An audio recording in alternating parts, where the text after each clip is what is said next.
Complain नहीं, ये देखने वाली बात है। पूरे झारखंड के लोग जान रहे हैं, झारखंड के बच्चों को बेरहमी से पीटा गया और कल हम लोगों का पूर्व निर्धारित कार्यक्रम था। ऐसा नहीं कि अचानक हम लोग जाके विधानसभा घेराव घेरे हैं। हम लोग का पूर्व निर्धारित कार्यक्रम था विधानसभा घेराव का, और उसी क्रम में हम लोग विधानसभा घेराव करने गए थे।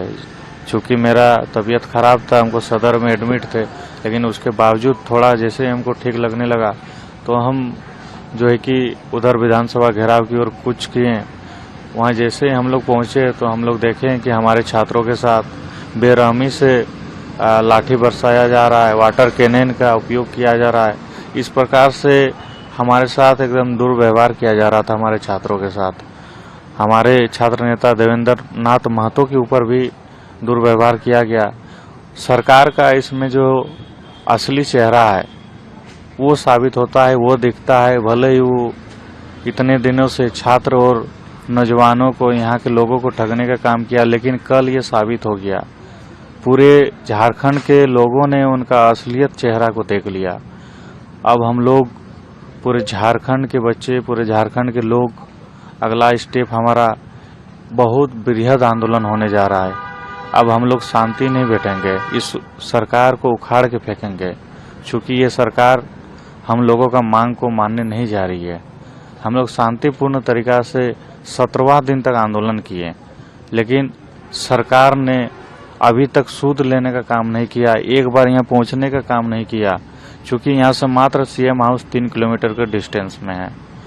वो कई जगह चले जाते हैं, बाहर घूमने चले जाते हैं, लेकिन 3 किलोमीटर में जो बैठे हुए अनशन में छात्रगण, उन लोगों को देखने नहीं आते हैं। कहीं न कहीं ये हम लोगों के लिए दुर्भाग्य है। और कल माननीय सीएम हेमंत सोरेन जी का जन्मदिन था, लेकिन जन्मदिन के अवसर में ऐसा गिफ्ट देना बच्चों को, कहीं न कहीं ये दुर्भाग्य है हमारे लिए। 50,000 की जनसंख्या कल जो हमारी आई थी, लगभग कुछ थोड़ा बहुत ऊपर नीचे हुआ है। बाकी लगभग प्रशासन के साथ सहयोग बना करके हम लोगों ने काफी शांतिपूर्ण तरीके से जो हमारा शांतिपूर्ण मार्च था उसको समाप्त किया है।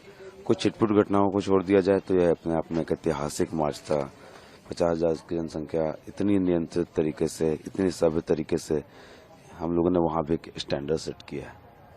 तो ऐसा है कि कल जिस तरह चला, प्रशासन ने कहा कि हम लोगों ने बहुत ही कम शक्ति बरती थी, प्रशासन ने प्रेस कॉन्फ्रेंस से क्या बोलेंगे? शक्ति बरती गई है। शाम होने के बाद थोड़ा लाठीचार्ज किया गया है हम लोगों पे। ठीक है, प्रशासन अपना काम कर रही थी, हम अपना काम कर रहे थे। हम लोग समझते हैं प्रशासन की भी दुविधा,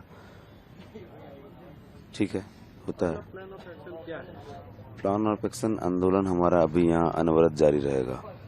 हम लोग लाठीचार्ज हुआ, कल जो है पार्टी ने एक बंद बुलाया है आज, उस पर कितना समर्थन कर रहे हैं? हम छात्रों को किसी पार्टी विशेष का समर्थन हम लोग नहीं कर रहे हैं।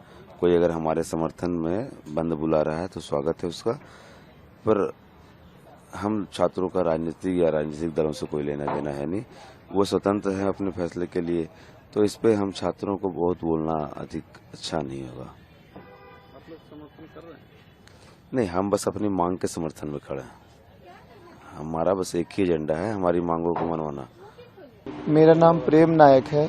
आज भूख हड़ताल का 9वां दिन है और मैं कोडरमा जिला झारखंड से हूँ। जिस तरह से पुलिस की बर्बरता आपने देखा, वो बहुत ही शर्मसार करने वाली है।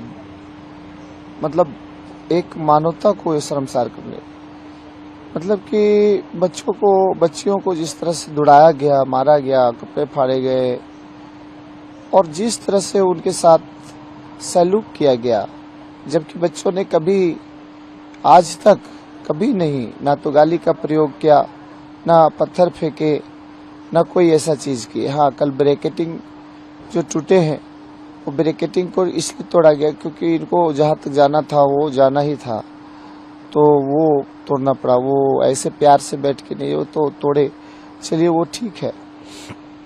लेकिन ब्रैकेटिंग तोड़ाने में, उसकाने में पुलिस की भी हाथ है, क्योंकि पुलिस ने उन्हें कुछ ऐसे अभद्र इशारे, अभद्र गालियां का प्रयोग किया और चैलेंजेस किए और कुछ बहुत सारी चीज बोले। वे दूसरी बात है कि एक और है, जब विधानसभा के नजदीक हमारे साथी पहुंचे तो विधानसभा के नजदीक पैसे शांतिपूर्ण तरीके से बैठे हुए थे। कुछ असामाजिक तत्वों के द्वारा, कुछ ऐसे बच्चों के द्वारा जो हुडिंग किए, भागो भागो, पुलिस लाठी चार्ज कर रहा है। ऐसे में ही पुलिस ने देखा, मैं खुद देखा कि पुलिस लाठी चार्ज नहीं बल्कि एक आवाज कर रहा था। वो जो रक्षा करने वाला आता है, एक मुंह पे ढकने वाला, उसको पटक रहा था और कुछ लाठियां भी बरसाई। दोनों काम कर रहे थे। तो ज्यादातर उन लोग देख रहे थे कि लाठियां न बरसा करके वो काम किए जो सच्चाई है, जो हम अपनी आंखों से देखे। लेकिन उसी में जो है से बच्चे डर गए और भागे। लेकिन हमारा ये कहना है कि वो भी क्यों बच्चे हैं ना, इन्हें थोड़ो कभी युद्ध में उतरे हैं, इन्हें युद्ध की ट्रेनिंग थोड़ो है। ये पहुंचे, हमने जो भी हम लोग थे वो पहले ही बता दिए थे कि कोई कुछ नहीं करेगा, शांति से बैठेगा। बच्चे लोग शांति से बैठे थे, लेकिन आप उसमें डराने की कोशिश की, आपने उसमें छल किया। ये छल और कपट से आपने वहां से भगाया। मतलब जो भी हुआ सब आप ही के वजह से हुआ। आपने जो माहौल क्रिएट किया, माहौल को बनाया, माहौल को ऐसा किया, और आपको लगता है कि हम नींद में सोए रहेंगे, बच्चों को न्याय नहीं देंगे। खैर कोई बात नहीं है, नहीं दीजिएगा तो हम लोग का भूख हड़ताल जारी रहेगा।